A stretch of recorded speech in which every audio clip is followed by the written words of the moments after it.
Alright, so hey guys, so I'm just gonna do a video on just doing gold and silver. Today is the 16th of July, and it's a Wednesday, so halfway through the month.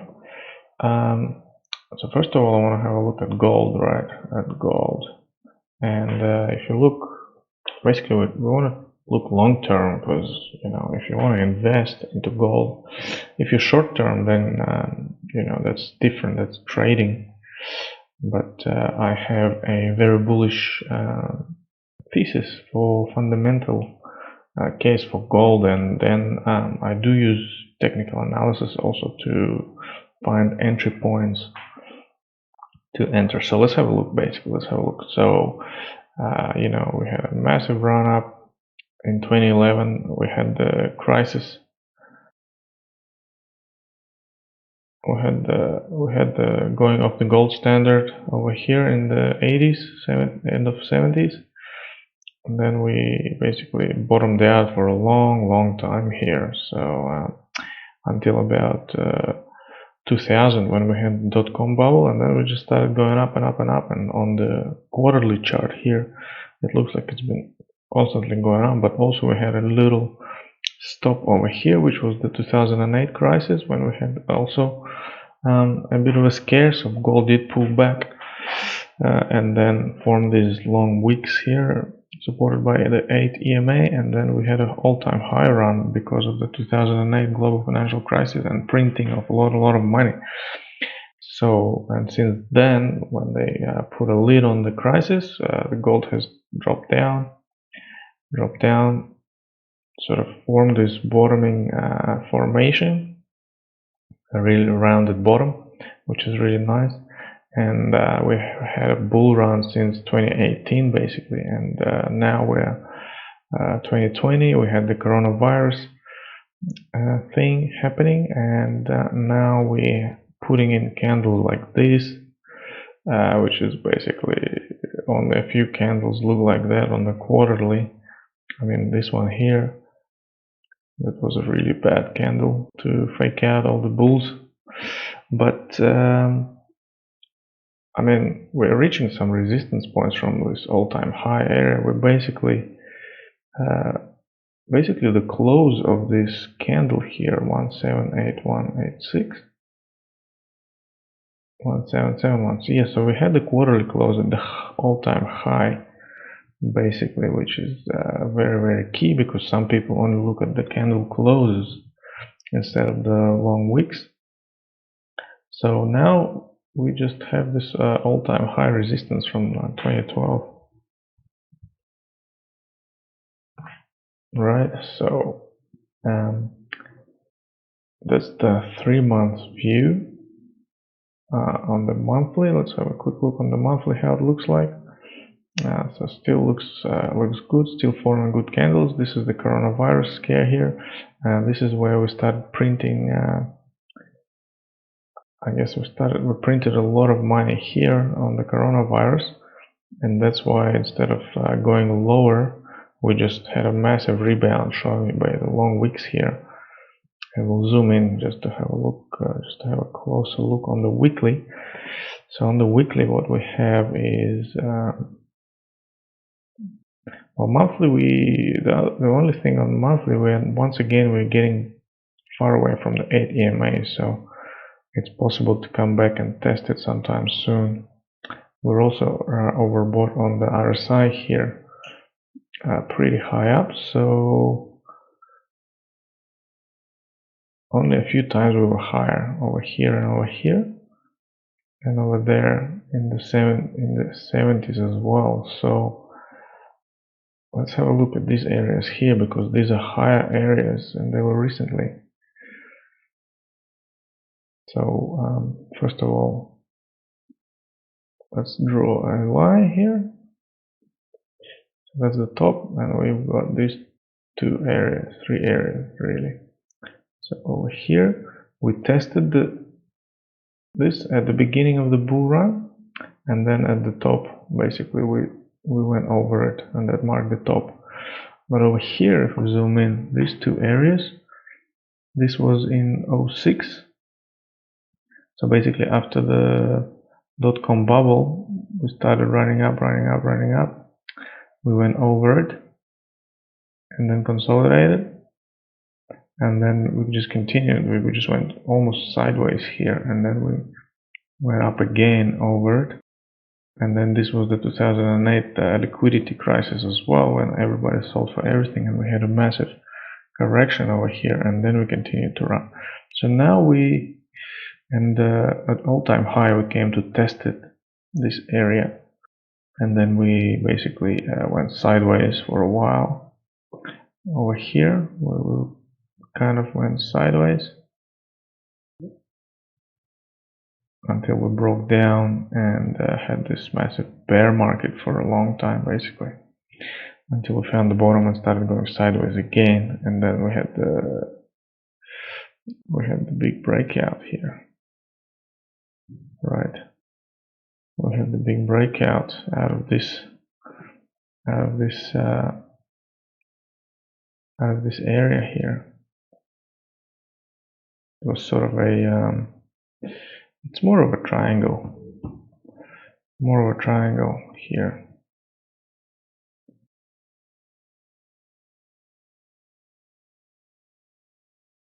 Something like that,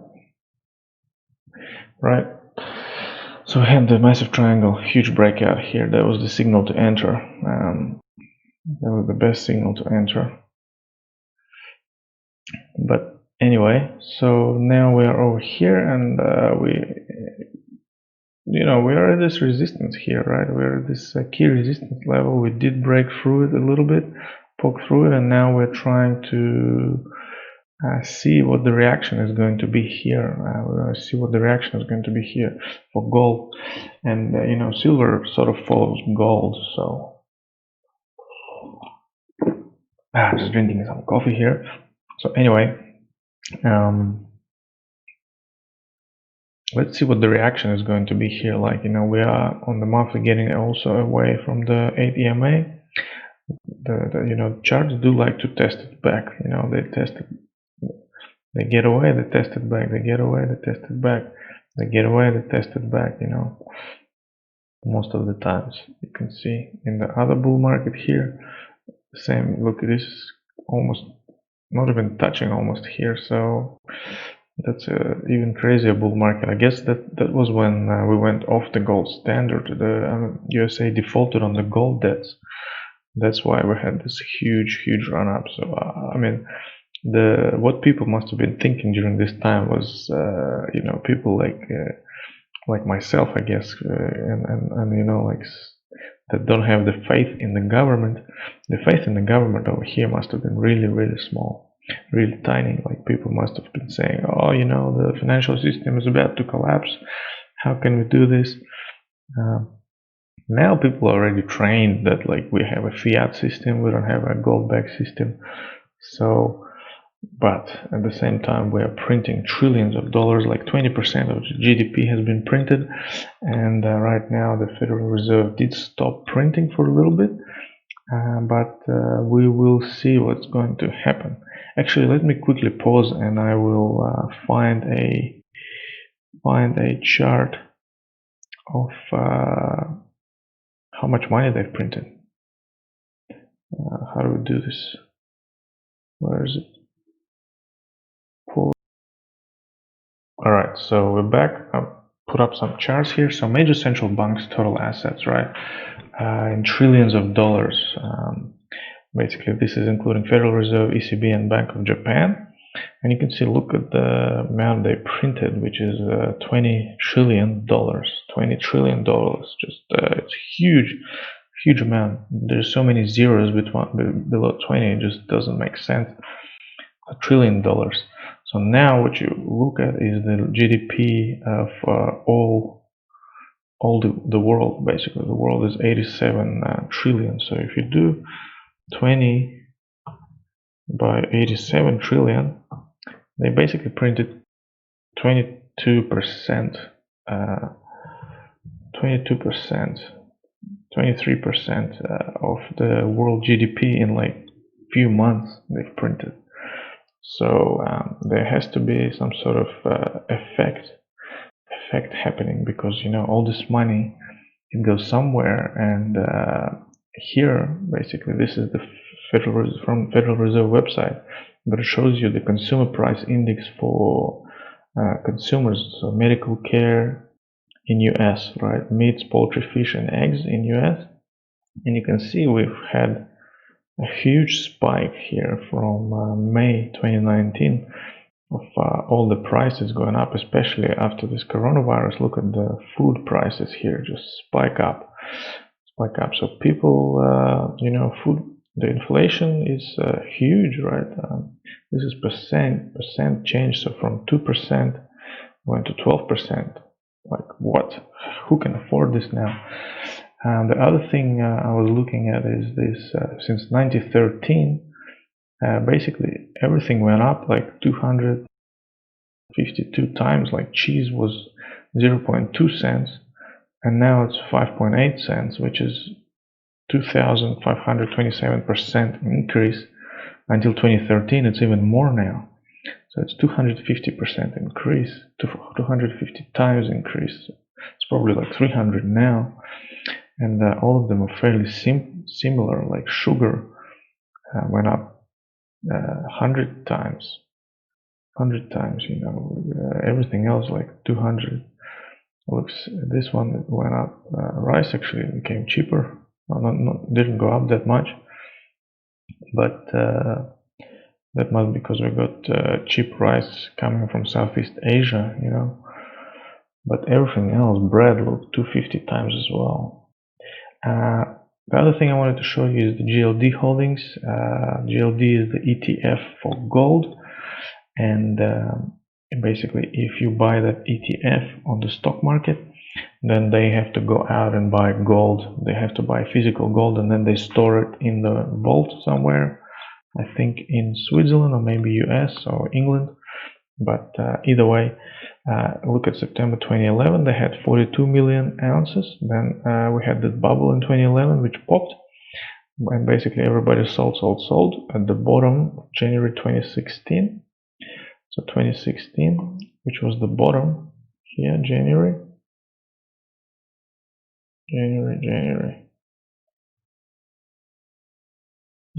2016, basically here at the bottom we had 20 million ounces, and since then it's been going up slowly. 2018, 2 years later, 24, 2 years later, 28, and then boom, a huge jump from January to June. It was a huge jump to 37, and then now July 38. So it's going up. People are investing into gold right now. So hold on, let me just pause this again. So anyway, yeah, the gold is holdings are going up here, as you can see. The other funny thing is that what I'm looking at is that 2020 is like closely more. It's very similar to 1918, 1920s possibly, as we had a huge flu back in US and the world as well, the Spanish flu, which actually originated in US, but they called it Spanish flu because Spanish did the most of the testing and they had the most cases there.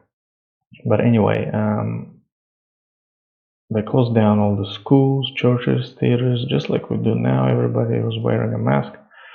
So back then, and well, the stock market crashed at the end of the 1920s, so 10 years later. So it does, like right now, the stock market does not have to crash as well for a few years. Well, especially if they're printing money, and history shows that if you look at similar periods of time when gold was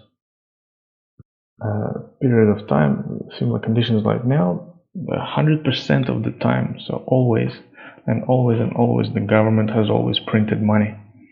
So I don't see why it's going to change now. They're going to keep printing, and because it's just easy to print, and any other option is just very difficult to implement, and that we're in right now. So they're going to print, and if they print, the gold's going to go up, and possibly the stock's going to keep going up, but I'm thinking gold's going to go up faster. So anyway, looking at this gold in the weekly here chart, and we've got this long channel, and look at the how many rejections we've had. One on the weekly, 1, 2, 3, 4, 5, like 6, and now we're doing 7th or 8th time now.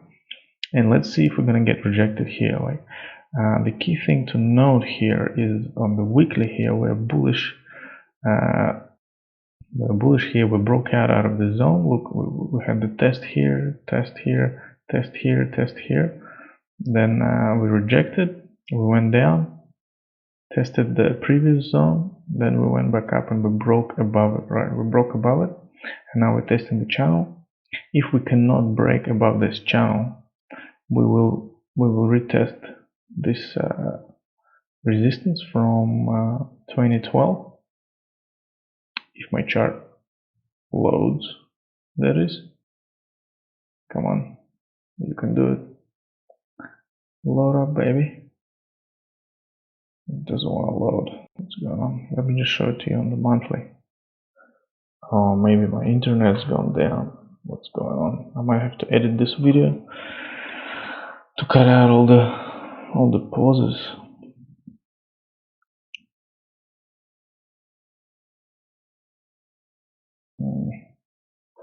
Yeah, I'll have to edit this video.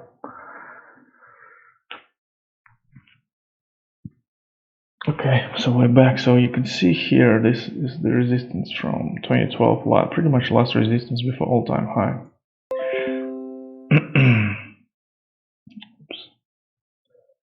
But we're testing it again. If we fail to break this channel, then we're going to come back and retest this support here.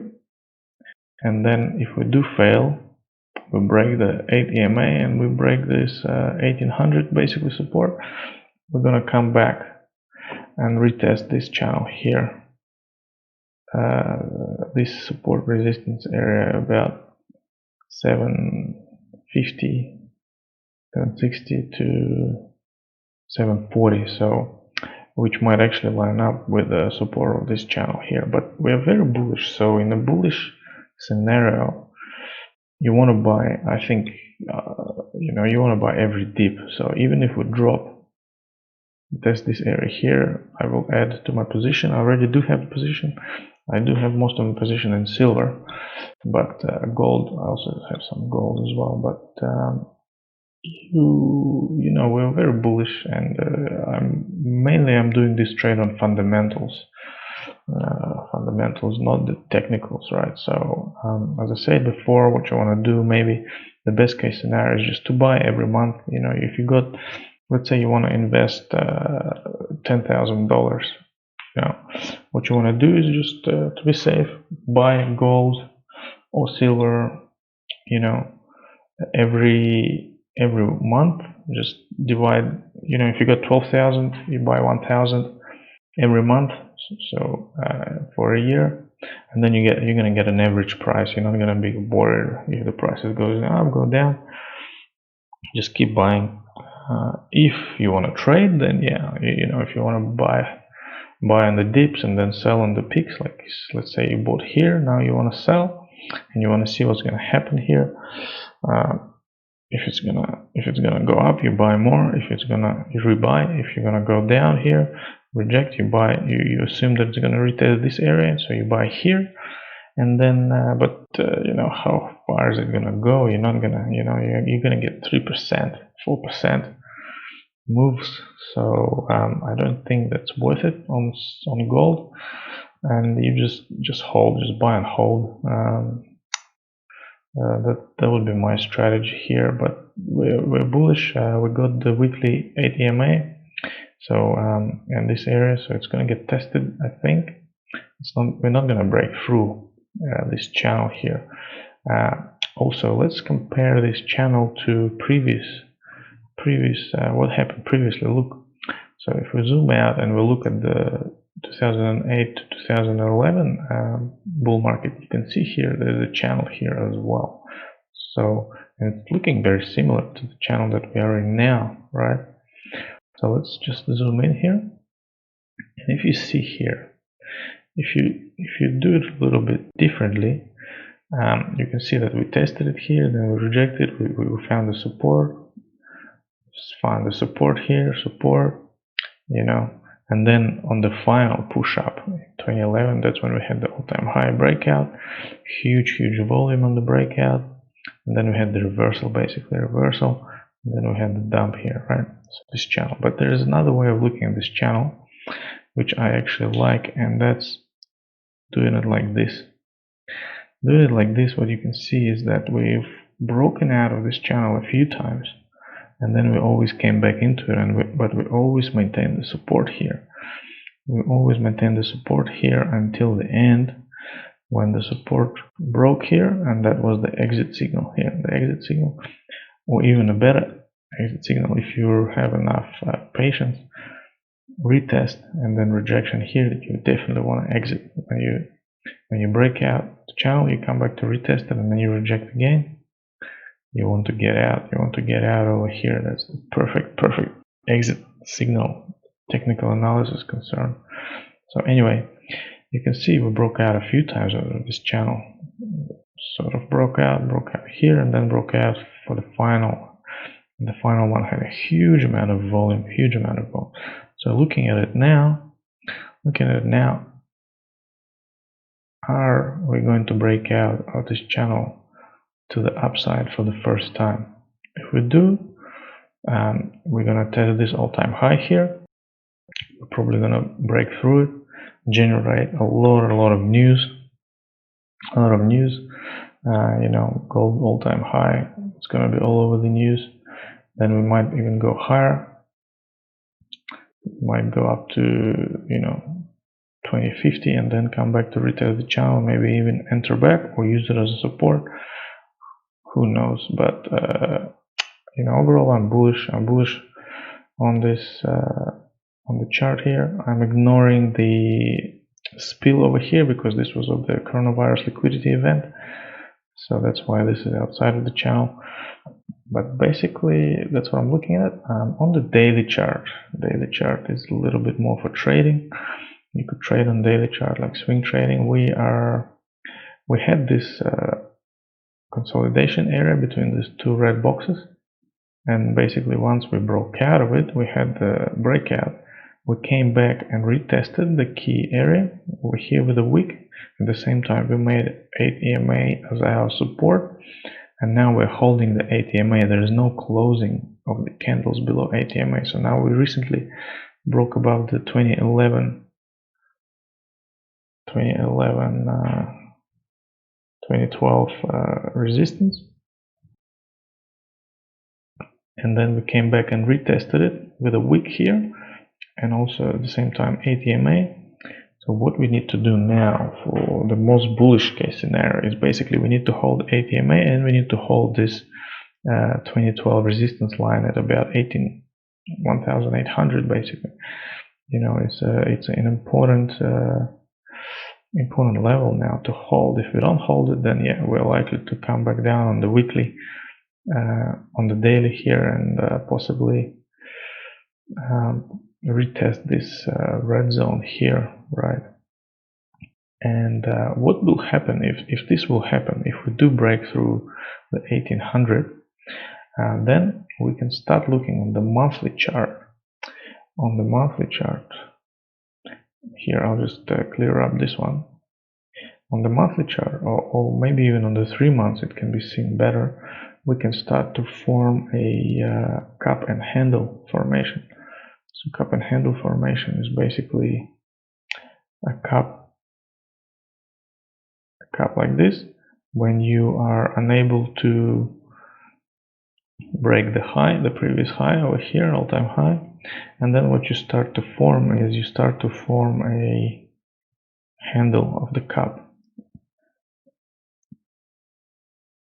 in the consolidation area. So if we start consolidation on the daily and weekly, we're going to start forming a 3-month bull flag here. It's like a bull flag, and it's also a cup and handle part. So we're possibly gonna come back like this.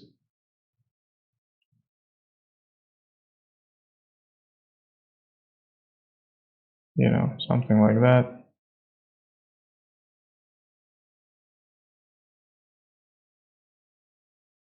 And then possibly we're gonna break out. So this would be perfect technical setup. I don't know if it's gonna happen. I was thinking it's gonna happen on this candle here, and it didn't happen. We just kept pumping. So maybe we're gonna keep pumping still. But if we do start consolidating, I'm gonna be looking for this sort of formation. And then you can load up at the bottom here, or like on the second test here, because you could already draw this. You can enter here, or you can enter on the break as well, which was a good entry. So but that's really big time frames, right? This will take us to 2022 breakout, right? So really long time frame. You don't need, this is something for investors just to have a look at. You don't need to plan for this now, just because it's so far away, and it's huge time frames. As far as we're concerned on the daily time frame, which is what most people swing trade on, is we got this resistance, we got this support here, and if we break down, we're likely to test this area here at 750. And if we break up, then we're probably gonna test all-time high. We're gonna have a huge volume.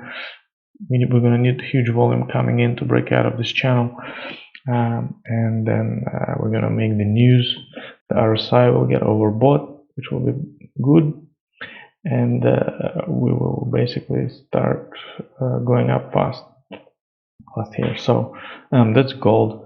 The other thing I wanted to look at is this gold to S&P 500 ratio. Basically, this was the gold bubble in 2011, and since then the gold has been reducing in price compared to S&P 500. S&P 500 kept going up, gold kept going down. So here we show it.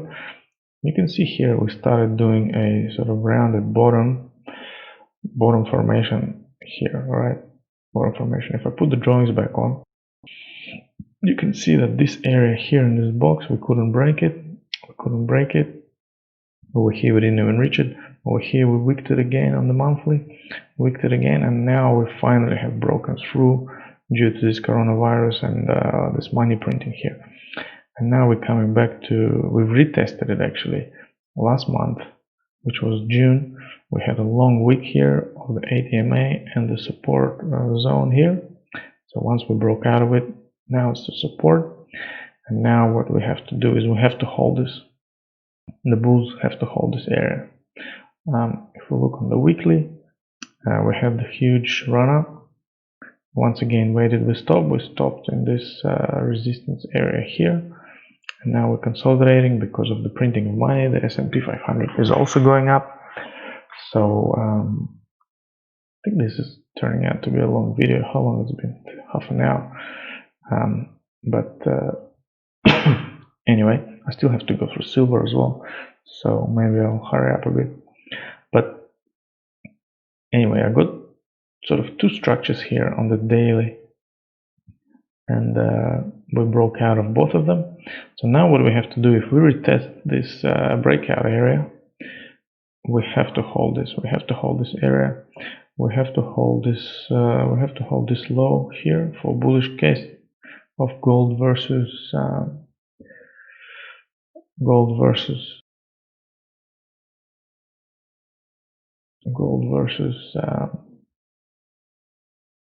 S&P 500. We have to hold it, and we have to go back up. That would be the most bullish case. Otherwise, stocks are doing, S&P 500 is doing better than gold. All right, let's have a look at silver. Let's have a look at silver. Let's have a look at clean chart first. So silver is, I mean, it's bit up, but it's coming up to some key resistances here on the 3 monthly chart. quarterly chart, this is really long term as well. So we're coming up to this resistance here. We had the coronavirus dump once again. Let's have a look at monthly. Yeah, we need to break out of this area here, but you know, we got to build up of all this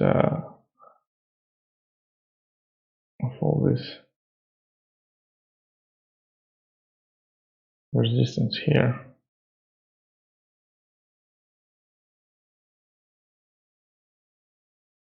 Like that, possibly. So we already broke out through here. If you look on the weekly, which I put on my Twitter as well before we went up too much, but this area we had trouble with, and as you can see, going over here, we have not closed the weekly above this line here. We haven't closed weekly above here. Actually, sorry, above this one. And now we've closed last week above it, which is very, very key. We closed above it, and what that means is we closed the highest level since 2017 on silver. So, and this week looks like with 1 day and 18 hours to go, unless we have a huge dump, we're going to close above it again. So twice closing above it is a pretty good indication that we are bullish and we will turn this area into support, even if we test it. When we test it next time, we are very, at least on the first time, we're gonna use that as a support, and then we're gonna bounce, and then we will see how the bounce looks like. But that's if we start going down here, right? So next resistance is 19647. Excuse me.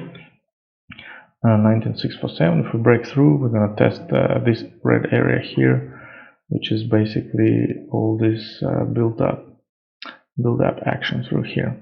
Let's go to my other silver chart, and we're going to look at it on the daily. So I have drawn here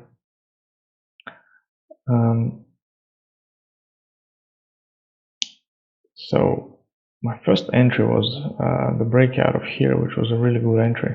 We just had a massive breakout here. And then another entry was when we started consolidating.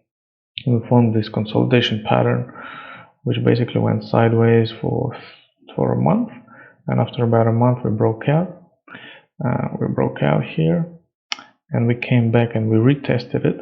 We retested this breakout trend line, and then we took off, and then we turned the ATMA into support, sort of thing. And the other thing you got to look at, I drew this channel here, a parallel channel basically, and we supported here, and now we were consolidating here, and then we turned it into support. We bounced off it, which is very nice.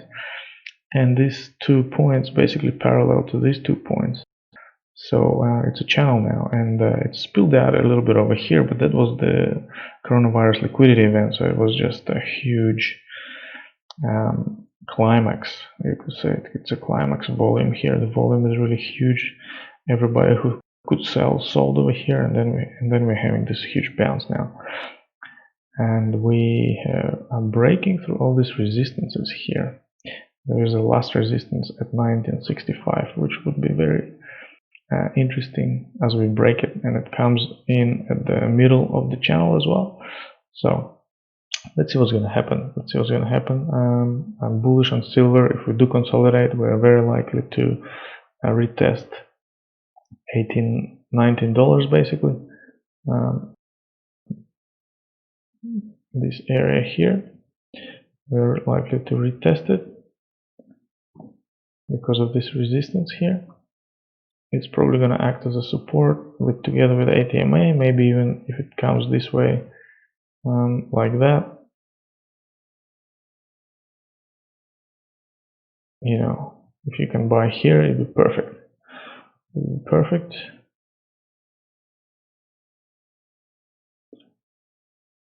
but who knows if it's going to happen or not. So let's see. Like silver is driven a lot by gold. So if gold starts consolidating, so will silver. And you know, silver. You know, I'm betting more on silver because silver has a lot more to go up versus gold, right? It was $50, $50 in 2011 pump. And if we get up there from here to $50, it's already 160%. But I think it's going to go higher than that. It's going to go higher in this bull run. So yeah, bullish on silver. So my buy points would be basically 8 EMA. If we drop down to 8 EMA, buy more. And then if we drop down to 21 EMA, 21 daily EMA, it's probably gonna go up. And we really want to stay in this channel now for the bulls, right?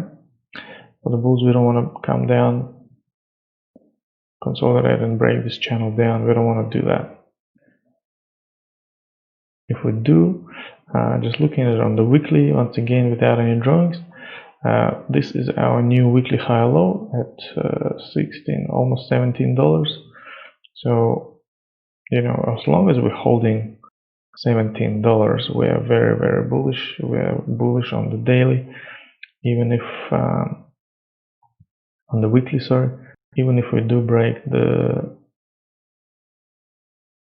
channel. This weekly high low is a key support. And look, I actually marked it as with a question mark, but now it's a confirmed weekly high low. So, and look at the daily 21 EMA acting here as a very nice support. So I mean, you know, it depends what you want to do with silver.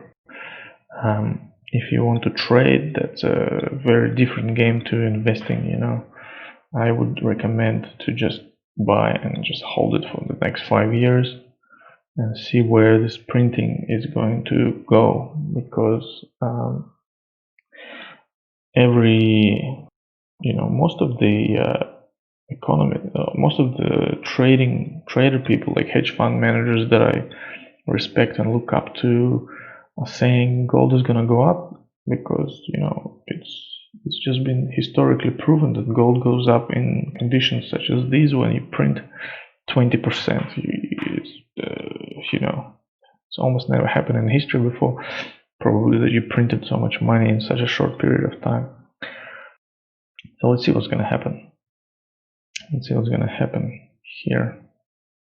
So let's have a quick look at gold and silver ratio. I was looking at it here. When we broke down, we had a huge dump. So gold was going down compared to silver. Silver was going up faster than gold. We came back to this 100 area and a big wedge test. So this rising wedge, we're entering back into the wedge. So what this means is most likely we're going to come back, test this area, and then we're going to break down. And silver is going to go up faster than gold. So that's the other reason why I think silver is a better buy. But at the moment, what we have is, just real quickly, we're probably going to have a bounce here very, very soon, if this is not the start of it already. But looking at the RSI, it's like basically oversold here, and we are forming a bullish divergence. We're forming a bullish divergence here. You can see there is a high low forming on the daily. Like, we haven't confirmed it yet, but you know, we're going to drop quite a lot still to even get a lower low. So we are very, very likely, you know, if it's going to be here or here, in this area, it doesn't matter. We're going to form a bullish divergence, and you can see we got a lower low on the price, but we're going to get a high low on the RSI. So we're likely to have a bounce here very, very soon. So gold will go up faster than silver, maybe for the next few weeks. Let's see what's going to happen exactly. You know, maybe we're going to have another spillover over here and then bounce. Who knows, right? So yeah, man, you know, just buy and hold, buy silver, just buy silver. Buy silver every month, or if you want to time it a little bit more, which is going to be harder, what if silver can easily just break this resistance here, and then maybe it's going to come up and test the top of this channel again. You know, it's going to go boom and just test it. Well, then you're going to be thinking, oh shit, I should have bought. And so just buy every month. That would be my strategy. If you're not a professional trader who can really time it. I mean, the only other thing here is that if this is the consolidation here, then there is a bearish divergence forming, possibly bearish divergence on the daily. So let's see if it plays out. Like, it doesn't have to play out. It doesn't have to play out, but I like this channel here. I want to see what's going to happen if we do come back to retest this channel. This would be perfect buy area, because what you do is, as a trader, when this area gets retested, you buy, and then if it breaks, you just sell, and then you just sold at a small risk, right? You have to sell, but you only lost a little bit of money, because you find out when you're wrong. You're saying, okay, if this is holds, then I'm bullish. If it doesn't hold, I'm bearish. And you find out really cheaply. So just a few per couple of, 1%, let's say. You bought here and you risk 1% of your money. That's for trading. But if you're investing, you just hold it, because you're bullish long term. So that's pretty much it. Maybe I'm gonna look at dollar. Dollar has just been shocking. Dollar is still inside this huge ass triangle. Let's see if we're gonna drop down all the way to here, and let's see if this act as support. Let's see, it's gonna break down. If they keep printing like crazy, maybe it's gonna break down. If they stop printing and we have the dollar milkshake theory playing out, then we're gonna break up, and then maybe it's time to sell gold as well. If we do break out here, and then wait until dollar tops out somewhere, and then buy gold. So there's a few options here. Australian dollar had a huge bounce, and it actually trying to break out here, trying to break out through that zone that I drew last time. It's actually yeah, so it's very interesting, because they keep printing the American dollar, so the dollar milkshake theory might not play out, and then we're gonna have American dollar going out, Australian dollar going up. If we do break out of this area here, but let's see if we, this is a key area right now. That's why it's going sideways. It's trying to decide whether to go back down or keep going up. So yeah, I mean, gold wants to hold this. In summary, basically gold wants to hold 1800 for the most bullish case, and silver wants to hold 19 for the most bullish case. That's it. Thanks very much. See you later.